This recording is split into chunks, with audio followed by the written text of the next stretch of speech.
Nosotros no aceptaremos la exclusión de nuestro pueblo de ese derecho. Mr. Gorbachev, tear down this wall.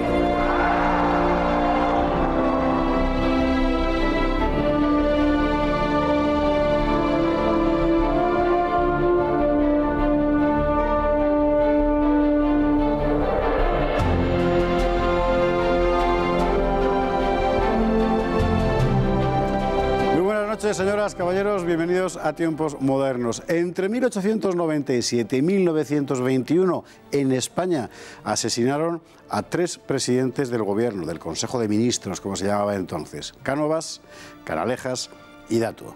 Trataron de asesinar al rey y a su esposa. No lo consiguieron, pero por el camino mataron a 30 personas. A otro presidente, Maura, conservador, trataron de matarlo 2 veces. Escapó por los pelos. Fueron años muy trágicos. ¿Por qué? ¿Por qué funcionó así aquella España de los magnicidios? De eso hablaremos hoy, de la España de los magnicidios. Vamos a verlo. Hubo un tiempo en el que la vida política de España estuvo marcada por los magnicidios.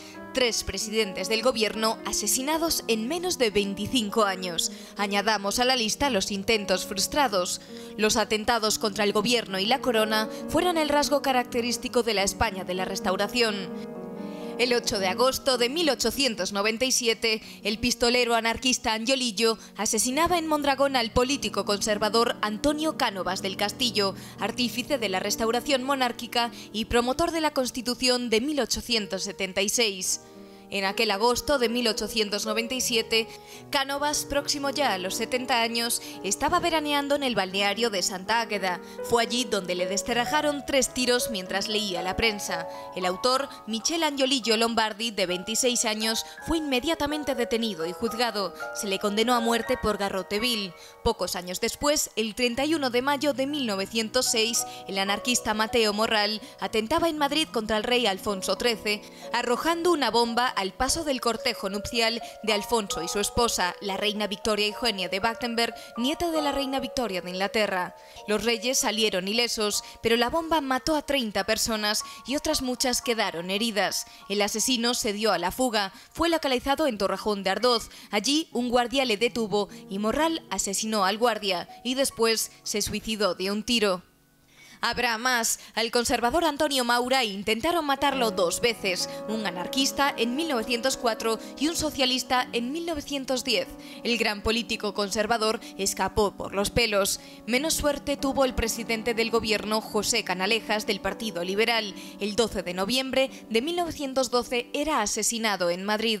Canalejas había desarrollado una política de izquierdas imponiendo el servicio militar obligatorio y limitando la instalación de órdenes religiosas, al mismo tiempo que ordenaba ocupar militarmente Marruecos y reprimía con mano dura la sublevación republicana de 1911 y la huelga de 1912.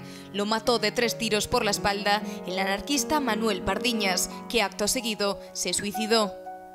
El último magnicidio de este periodo fue el que costó la vida al presidente Eduardo Dato del Partido Conservador.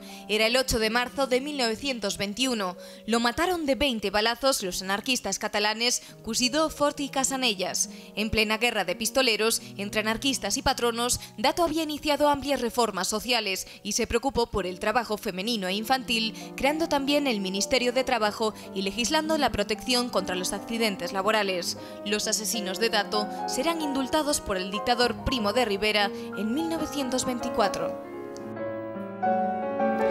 Carlos Gregorio Hernández, muy buenas noches. Buenas noches. Bueno, vaya época, vaya época. Sí. A mí siempre me sorprendió el hecho de que, cuando me enteré del indulto de Primo de Rivera a los anarquistas que mataron a Dato. Bien es cierto que es una época en la que él, por una parte, trataba de reprimir lo más posible a los anarquistas y al mismo tiempo mostrarles una vía de salida, ¿no? Claro, sí.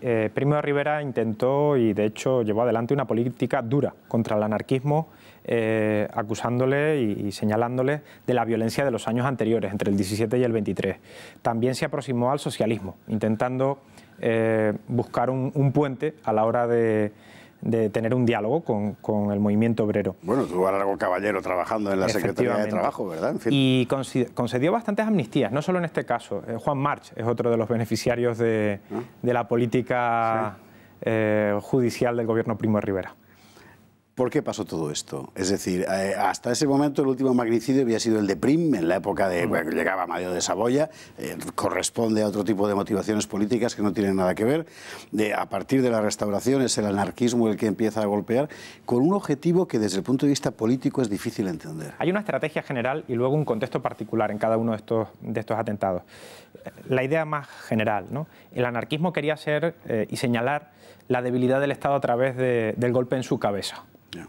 Era muy evidente, muy visual, matar a un rey, como se hizo en Rusia, matar a un presidente de gobierno en Estados Unidos, o como en los casos de España, donde se asesina, hemos dicho, a Prim, a Cánovas, a Canalejas y a Dato. Y luego está el caso concreto de cada uno de estos asesinatos. Yo creo que son diferentes, es decir, son épocas distintas. El último, el de Dato, es una época de violencia generalizada.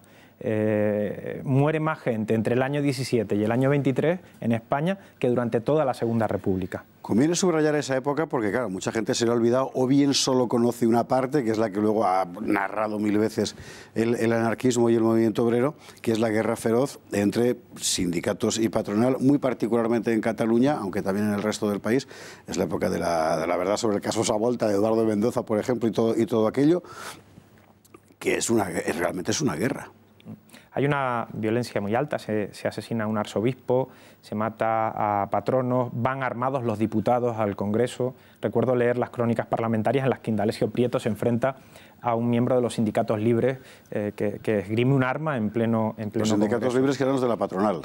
Bueno, sí, los sindicatos más próximos a la derecha, sí. Y luego también hay un montón de muertos de estos sindicatos, no solamente en esa línea, también tenemos conflicto entre el socialismo y el anarquismo, que el anarquismo era más poderoso a nivel humano que el socialismo todavía en esa España.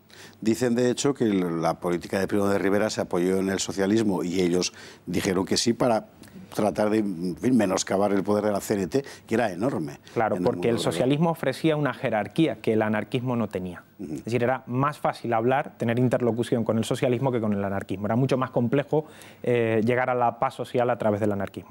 Un caso muy singular es el de Canalejas, que son las imágenes que estábamos viendo hace un instante, porque Canalejas era un hombre de izquierdas, de la izquierda institucional, es decir, dentro del sistema de la Restauración, pero de izquierdas. Su política era una política republicana a la francesa, en fin, ese era su mundo mental. Y además, Canalejas se había convertido, en cierto modo, en el sucesor de Sagasta en la izquierda a la hora de agregar las distintas familias del liberalismo, como venía siendo Maura en las familias de la derecha.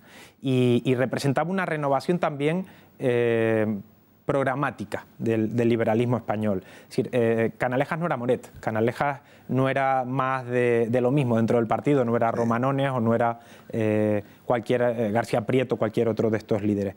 Tenía, en ese sentido, programa propio. Es interesante porque todas estas cosas ya la inmensa mayoría las conocemos fundamentalmente como calles de Madrid y poco más. Pero claro, es además la época que ponen esa gente sus nombres a las calles de Madrid. Pero es verdad que el partido, digamos, la izquierda institucional, el partido progresista que fue de Sagasta, etcétera, termina convirtiéndose en una maquinaria tan inútil como el Partido Conservador. Sí. Pero la herencia de Silvela, con Dato y Maura por una parte, y luego la herencia de Canalejas, los convierten o pueden convertirlos en algo realmente operativo desde el punto de vista político. Sin embargo, son oligarcas como Romanones, paradójicamente de izquierdas, en fin, dentro de lo que era aquel mundo, los que frustran todo eso. Sí, Canalejas, con este nuevo liderazgo, también había logrado algo, que era volver a entablar diálogo con Maura. Estaba previsto una sucesión con Maura y su asesinato frustró el retorno pactado, pacífico, podríamos decir ordenado, de los conservadores a la vida pública. ¿Eran los dos más grandes, Canalejas y Maura? Sí, yo ahí hablaría quizás más desde un punto de vista, no como historiador, pero yo estoy muy cerca de esos dos personajes. Me parecen dos grandes figuras de nuestra restauración. Yo creo que yo coincido, me parece que realmente eran dos grandes políticos y fue una desdicha. Maura sufre dos atentados, uno anarquista y otro socialista. A Maura, la llegada de Pablo Iglesias al Congreso es amenazar de muerte a... Pablo Iglesias, el original. Pues sí, amenazar de muerte a Antonio Maura y se cumple. Claro que el que le pega el tiro en el brazo a Maura es un republicano radical, sí, que no es un socialista. Qué cosas, vaya mundo. ¿Hasta qué punto es acción tramada por los anarquistas con una finalidad política clara y hasta qué punto es, porque es una cosa que se ha dicho, digamos, atentados promovidos por otros a los que interesaba dentro del propio sistema acabar con estas figuras? O sea, hay conspiranoia posible. Encontrar una cabeza en el anarquismo es imposible. Ya. Es como querer colocarle un papa a alguien que no quiere hacer una iglesia.